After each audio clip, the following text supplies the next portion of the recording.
I feel very proud to see so many great Canadians in one room that are driving all in the same direction and are so committed and passionate and accomplishing great things. So it's very, very rewarding. My dad was the founder CEO of Interface, and unfortunately he passed away in August, and it was my privilege to be able to accept this on his behalf. We brought together landlords and tenants from across the Toronto region a couple of years ago and talked to them about what was the problem in making energy efficiency and reducing energy in their office buildings such a dilemma and an obstacle. And we've really had some hard, frank conversations with them and worked through a lot of barriers. And we've now got a public Race to Reduce challenge going on, where we've got landlords and tenants across the region publicly committing to work together to reduce energy use in their buildings and to reduce collectively energy use by 10% across the board. In the last couple of years, Las Ambra has taken on a journey to enhance our direct relationships with producer partners in the South. And the Camino brand has extended our offering of direct from producer packaged, processed and packaged goods to create direct consumer or producer impact in country of origin. So basically what that means is that people who otherwise would have grown cane and sold cane, or grown coffee and sold coffee, actually keep the value of their goods in their communities and create employment in their communities that sustains themselves into the future and creates real livelihood.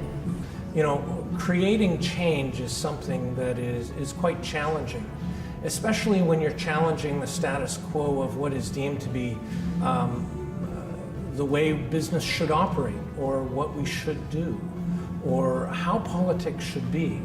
What we've been able to do is, on a broad scale, is be able to use very innovative building techniques to increase the density in the city of Vancouver. Well, we wanted to create very green buildings. Laneway houses are kind of green by default because they're infill homes within existing walkable neighborhoods, so they're not sprawling out in the suburbs. We wanted to go beyond that. So we create a very highly insulated building. Our typical wall is, this thick, and that's what we do for all of our projects. And so they're very energy efficient, they're water efficient. We're currently building a solar powered laneway house. And our goal is to not just have it be kind of a one-off, but become the new way of just building houses as going to the next level. We were the first printer in Canada to become carbon neutral operationally, but our clients wanted to actually just say that the print object was carbon neutral, and they couldn't actually say that at the time because most of the object, 90% of the impacts were from the paper. So we worked with our supply chain and we researched paper carbon impacts and transportation impacts, and we put together a calculator to make it specific to their particular print object, print project, so that they could purchase the exact right amount of carbon offsets. The team at Bullfrog Power put together a new product, gave people a green electricity choice when they never had one before, and brought the power of consumer choice to energy where it hasn't been before. And then most recently, we've launched a green natural gas product. So now Canadians, for all of their home energy needs, electricity and home heating, have a renewable power choice. Our environmental committee really has a mandate to help reduce our environmental footprint of the company, but we're not really the ones doing the work. What we're doing is sort of channeling the many great ideas and creativity and interest of all of the staff members, including our two founders who have had the foresight to invest in the right kind of equipment or energy or services, and also to create a culture that allows people to come forward with ideas and to be motivated and to do the good work. So what we tried to do was educate our sales force and also educate the folks in our marketing organization to try and help them understand how it is that our value chain is informed by sustainable production and sustainable consumption. And we established a peer coaching program, an online learning program. And basically it's about leveraging our legacy of sustainability, which was largely focused on research and development in our manufacturing operations, and trying to marry the innovative work that's being done in our research operations with our historic commercial and sales and marketing activity as well, to give rise to what we might refer to as a more sustainably minded business enterprise, enabling tomorrow today. We've taken taken a real active role in shepherding extended producer responsibility throughout the IT and consumer electronics industry over the last 7 or 8 years, resulting in end-of-life management programs for electronics in many provinces and more to come. We've launched an employee education program called Green Advocates, which began in Canada and is now being adopted worldwide by HP. And this week, very excitingly, we just took that to the next step, which was to work with World Wildlife Fund Canada to launch a new program aimed at small businesses, which is a free program to help them green their own businesses and really have some substantive, transformative change across Canadian small businesses, which is pretty exciting. Transat is a large international tour operator. We're in the mass tourism business. We have 3 million customers a year. And 5 years ago, we developed and started the implementation of a comprehensive program to become more sustainable, influence the behaviors of our partners, our suppliers, our customers, so that tourism becomes more sustainable over time. We transformed our approach to sustainability from the traditional corporate social responsibility, from a responsibility mindset to a business performance mindset, and use sustainability as the foundation of a corporate strategy to increase the environmental performance of our products and packaging, our supply chain, and our stores and distribution centers. We're generating many tens of millions of dollars in cost avoidance and revenue. And for example, in 2010, we created as much value from sustainability as having 2 Canadian Tire stores without actually having to build the Canadian Tire stores. We've been on a journey for about the last 4 years where we didn't have a formal sustainability plan or mandate. So we created that in 2008, and since then we've been progressing on it. So achieving a 20% carbon reduction in our footprint of our stores and facilities, and then increasing our sales of eco products. So about 100% growth per year in the sales of eco products. So we're up this year, trending towards about 250 million in sales of eco products. And then we also established green teams at our stores and our head offices so that people can feel engaged, they can monthly learn about stuff that's happening, do activities, and then also have conversations with other people in the store, find ways that we can continue the journey together. I think the award is actually premature.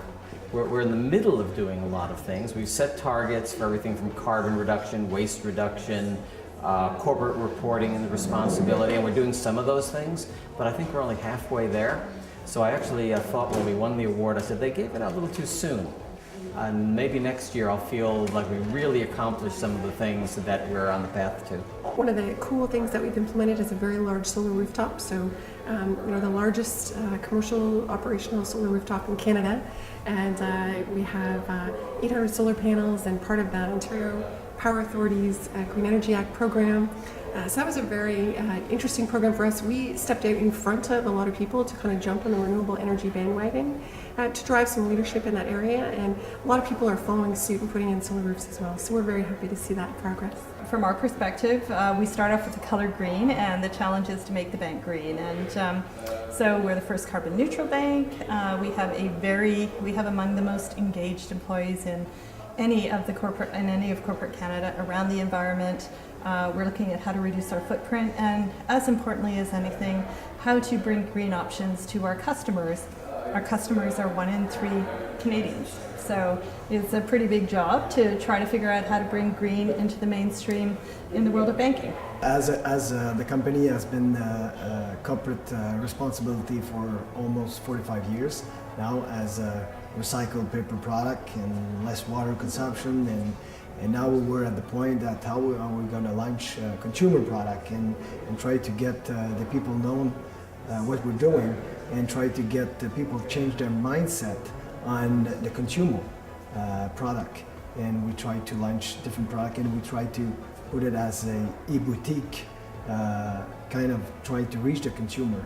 Catalyst's sustainability strategy in some of its foundational respects really took shape at a period of time a few years back when the BC forest products industry in particular was under some very intense scrutiny, and that involved a lot of outreach and collaboration and a lot of effort to sit down with stakeholders and work through some issues of mutual concern. And if one fast forwards to the current time period, obviously in the paper industry it's a very challenging point in time from a supply-demand perspective with digital migration and unanswered questions just as to sort of what scope of paper usage is going to remain in the media mix going forward. And I think that through all of those challenges and other smaller ones here and there in between, Catalyst has really demonstrated how an innovative and a collaborative and a really well embedded sustainability strategy can really be a key part of responding to those challenges and moving forward. We had identified that we had a gap in our corporate responsibility policy.